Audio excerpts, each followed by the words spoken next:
মানে হ্যাঁ, কোরআনকে সবাই ভালোবাসে।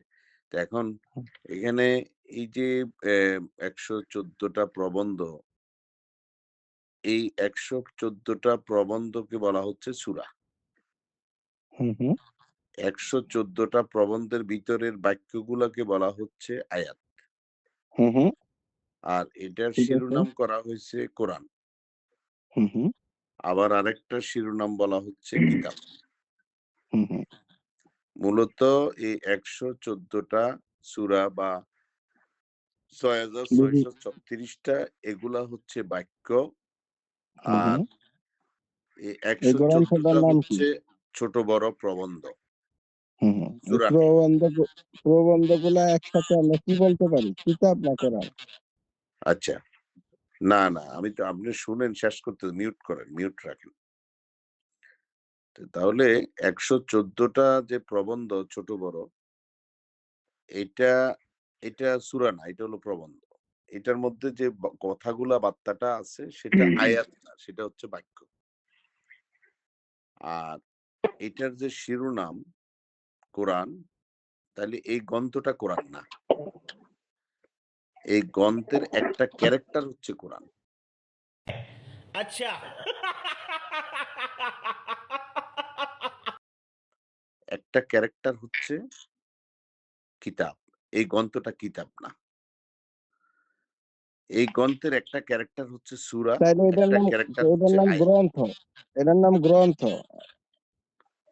হ্যাঁ, আপনি গ্রন্থ ধরতে গ্রন্থ, হ্যাঁ, এটা গ্রন্থ। আচ্ছা ঠিক আছে। সবগুলা তাইলে পৃথিবীতে আমার যত প্রশ্ন যত ওইটাই। গ্রন্থ আছে সবগুলাই গ্রন্থ। মোস্তফা ভাই আপনার সাথে একমত হয়ে বললাম, তাহলে এই গ্রন্থ পড়লে আমার লাভ কি? মানে কি এমন শিখতে পারো, বিশেষত্ব কি? বলেন। আচ্ছা, সেটাই বলছি। তাহলে আপনারা আমার চেয়ে ভালো জানেন, আপনারা সবাই জ্ঞানী। যে কোন লেখক যখন একটা বই লিখে, তখন বইয়ের অনেকগুলো চরিত্র থাকে ভিতরে। মূল ক্যারেক্টার, সাইড ক্যারেক্টার এগুলা থাকে কিনা বলেন তো? হুম, হুম, একমত, একমত, বলেন। একমত থাকে। তো তো তো লেখকের মানুষের দৃষ্টি আকর্ষণের জন্য মূল ক্যারেক্টারকে শিরোনাম বানায়। ঠিক কোরআনের ক্ষেত্রেও তাই হইছে। কোরআন শব্দটাকে শিরোনাম বানানো হইছে। হুম, এখন তাইলে আমি যদি আগে কোরআনটা বুঝি কি, কিতাব কি জিনিস বুঝি, আয়াত কি জিনিস বুঝি এবং সূরা কি জিনিস বুঝি, হুম, তাহলে হুম, আমি এই গ্রন্থটা পড়ার দরকার আছে কিনা বা পড়লে আমি এগুলা হ্যাঁ, এই জিনিসগুলা সেম জিনিসগুলা আপনি অ্যা উম অন্য অন্য গ্রন্থ পাবেন। যে এখানে যা হুম, আছে শুধু ব্যাপারটা এমন না। অন্য হুম, অনেক হুম। গ্রন্থ আছেন। তো এখানে একটু একেবারে ব্যক্তিকেন্দ্রিকভাবে বলা হইছে আরকি। আ তাইলে কোরআন হচ্ছে কোর জিনিস, যেটা গবেষণার দাবি রাখে। কোরআনটা হচ্ছে কোর। কোর হচ্ছে যেটা গবেষণার দাবি রাখে। তো কোরটা জানার জন্য ল্যাবরেটরিতে যাইয়া কাজ করা উচিত। কিন্তু ১৯০ কোটি মানুষ এই লিখিত গ্রন্থটাকে কোরআন মনে কইরা এটার ভিতরে পইড়া আছে।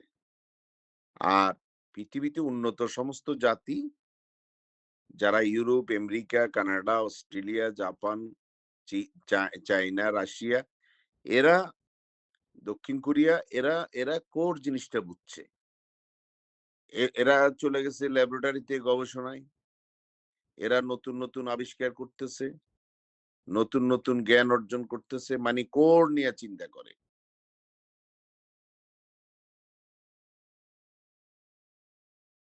যেমন আপনি যদি নিজেকে খুব বেশি ভালোবাসেন, তাহলে আপনাকে চিন্তা করতে হবে আপনি কি খাওয়া উচিত, কি খাওয়া উচিত নয়। কি বলা উচিত, কি বলা উচিত নয়। কি করা উচিত, কি করা উচিত নয়। যদি আপনি নিজেকে ভালোবাসেন। আর এইটা এইটাই হচ্ছে যে তাহলে আপনার বাহিরের আপনারা আমার সাথে একমত হওয়ার দরকার নাই।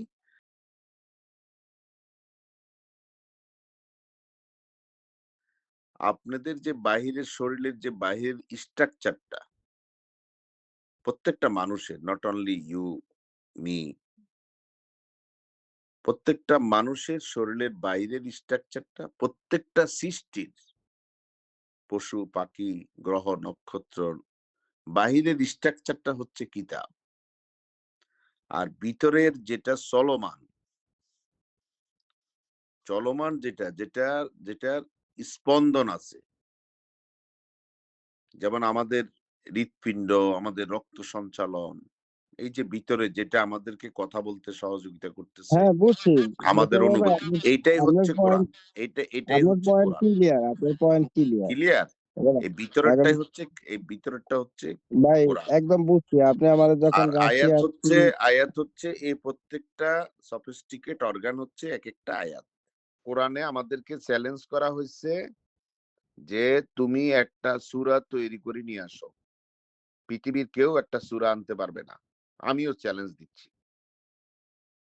কারণ হচ্ছে মানুষের মধ্যে মানুষের এই সক্ষমতা নাই। সেটা কি? সূরাটা কি তাহলে? সূরাটা হচ্ছে সেন্স। এখন মানুষ আয়াতও চিনে না, সূরাও চিনে না। আয়াত বলতে বাক্য বুঝে, আর সূরা বলতে ওই ১১৪টা প্রবন্ধকে বুঝে। অথচ কোরআন পরিষ্কারভাবে বলে দিছে কোরআন নিয়ে গবেষণা করো।